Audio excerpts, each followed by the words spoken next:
Good morning, Mike Ferry agents. Mitch Shaboyan, Mike Ferry coach / salesperson. Today we're going to talk about handling objections.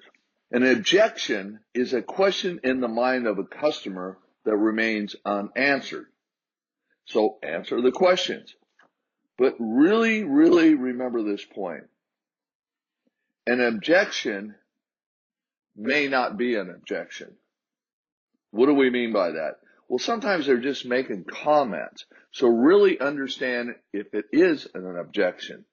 It's an objection if it stops you from setting an appointment over the phone.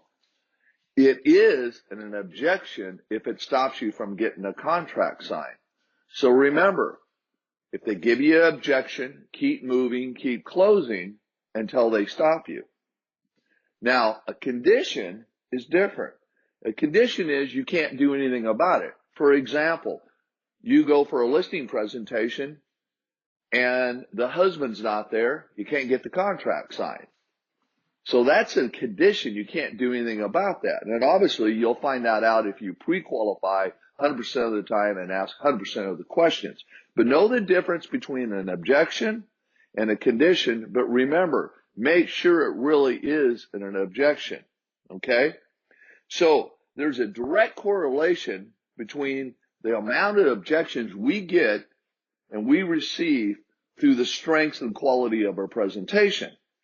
So when you go to a listing presentation, if you walk in nervous, worried that they're going to ask you a question you can't answer, you're timid, they're going to probably give you a lot of objections. But if you walk in with authority, knowledge, confidence, and nothing's in your mind but you're going to get the contract signed. Walk in assuming you're going to get the contract signed. Now you're leading them. You're with confidence. Now, don't be cocky. Be prepared for the objections, but walk in with confidence. Now, remember this. Since objections never change, we might as well learn them, right? They never change. I've been in the business a long time, and they never change. It's the same ones. What's your commission? I want to think it over. I'm going to interview more than one agent. What are you going to do to market my home? I mean, they never change. I don't care what the market is. We're dealing with people, and the objections are going to be the same. So we might as well learn what they are. Very simple. Okay? Now, but remember, learn the objections, but more importantly, to handle an objection, get stronger in your presentations. Now, what we mean by presentations, that means face-to-face on listening presentation, but also over the phone when you get objections. So keep practicing on working on that. Now, another thing, when you're going on an appointment or you're over the phone, Mike says keep working on strengthening the presentation of bringing the seller to our side. So in other words, I'm calling an expired. And I ask them, are they going to interview you for agents? They say, no, we're not. And then I handle the objection. I go back and forth. Well, let me tell you why you should. No, I don't want to. Well, let me tell you how great I am. No, I don't want to. See, that's fighting. You're creating a gap. What you want to do is get them on your side. So sometimes when you get that, you want to keep moving through the questions, keep moving through the script until you can work with them. So I learned this from Mike years ago. When you're presenting and you're doing the CMA, one of the best things you can do is move close to them. So now you're with them and we're looking at the market together on the same side instead of me, the market, the bad guy, the buyer, fighting them. So when we're talking about the CMA, hey, let's look at this together. Move in close to them. So remember, try to get them on your side. Get away from the back and forth fighting. When you pre-qualify, besides all the other advantages, probably the biggest advantage is you're going to find out the objections in advance. Okay? They're going to tell you. For example, you plan on interviewing more than one agent for the job of selling your home?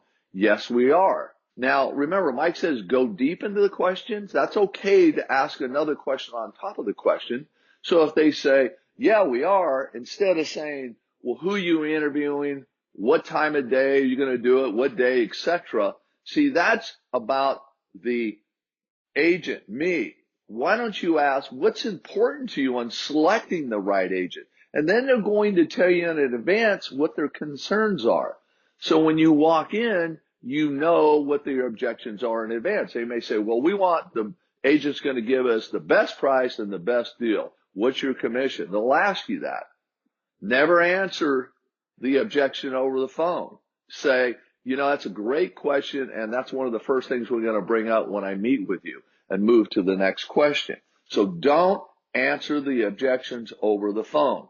When you're pre-qualifying, you're gathering information. Very, very important, okay? Now, how do we learn these objections? How do we get better at them, okay? One thing you can do every week is take one objection handler for 1 week, and let's try to master it. So a simple routine on learning scripts, objection handlers, the same thing. Write it once a day, 5 days in a row. Chant it 5 times per day, 5 days in a row. Role play the same script 5 days in a row with 5 different role play partners. Record it and listen to it every day. Then post your script, the objection handler, so you can see it. So if you're trying to handle, we want to think it over, again, read it, chant it, record it, role play it, and then post that. Now, what I've done over the years, it's really helped me. I have my scripts all in front of me all the time. So I have let's say a for sale by owner script. I wrote all the objection handlers right on that script or the back of the script. So they're correlated together. So when I'm talking to a FSBO, I'm constantly looking at the script. So if they give me an objection handler, it's right there. So you're better off putting the objection handlers where the script is. So if it's a expired, a for sale by owner, a lead follow-up, put the objection handlers right next to those, right on the back page or right on the script. Okay? That way they're right there in front of you. Okay? And then remember though, when you're practicing every day and role playing, practice objection handlers. Now, I've done this for years and it's really helped. When you're role playing objection handlers with your role play partner, just try for a half hour to go back and forth and not have the objection handler in front of you. So after you've practiced and learned it, and then when you're doing a role play, just go back and forth and try to do it from memory. Because a lot of times when you're at a listing presentation, they're going to ask you, they're going to give you an objection. You can't say, wait, hold on, Mr. Seller, I gotta look that up. Stay right there. You got to be able to repeat that and handle that right there on the spot. So you might as well practice that in advance. When you get an objection, remember the routine, the system. Look them in the eye, smile, repeat, handle the objection, close. So let me repeat that. They give you an objection. Look them in the eye, smile, repeat what they're saying, handle the objection, and close. End of story. Now, if you close and they don't sign, go to the next question on the script. Don't keep fighting with them. One of the best things we can do is keep moving through the script. And I always say the best objection handler is the next question on the script. What's your commission? My commission's 6%. Now, are you planning on leaving the refrigerator and the washer and dryer? Keep moving. So sometimes you want to level shift, get away from it. In other words, if you're at the presentation and they're giving you a lot of price objections, you go back and forth, you're not going to get anything done. Try to handle it and then move through the script or go to level shift. Let me show you what I'm going to do to sell your home when you hire me, and then come back to it. Now, if you do that, and sometimes you come back, they may be ready to accept the price that you were showing them. So don't fight back and forth. So again, one of the best objection handlers is the next question on the script. That keeps moving you forward. So keep moving forward. So if you're getting objections, the best thing you can do is keep moving forward because you're still in the game. Also remember, If they're giving you an objection, that means they're interested in you. Okay? So I don't know about you, but one of the worst things can happen on a listing appointment if they're not talking. You go through the presentation and they're just looking at you and they give you no objections. They go, yeah, I mean, they don't engage. The problem with that is you have no idea what the objection is. So remember, you want to embrace that they're asking you questions. Those are great. You need to look forward to that because that's good. Because if you don't know what's stopping them from signing or you don't know what's stopping them from setting an appointment, you can't handle the objections. I don't know how many times in years past I left an appointment and I'm like, I'm not sure why they didn't sign because I didn't ask. I didn't go deeper. I didn't stay longer. So you need to find out what the objection is. You got to draw it out and then you can handle it. For example, excuse me, at the end of the appointment, we want to think it over. You say, well, okay, you know, whatever, you can get up and leave, and you have no idea what the problem is. Well, you think about it. There's only 3 reasons why they don't sign a contract. Period. 3. And those questions are right at the beginning of the presentation. That's why Mike put them at the beginning. This is so ingenious. You think about it. Number 1, do you absolutely have to sell your house? Number 2, will you price your home to sell? Number 3, do you want me to handle the sale?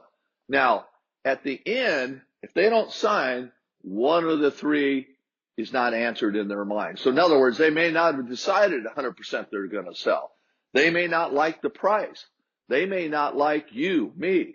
Now remember, the agent means commission, if you're male, female, whatever. That's all under the agent. You got to draw that out.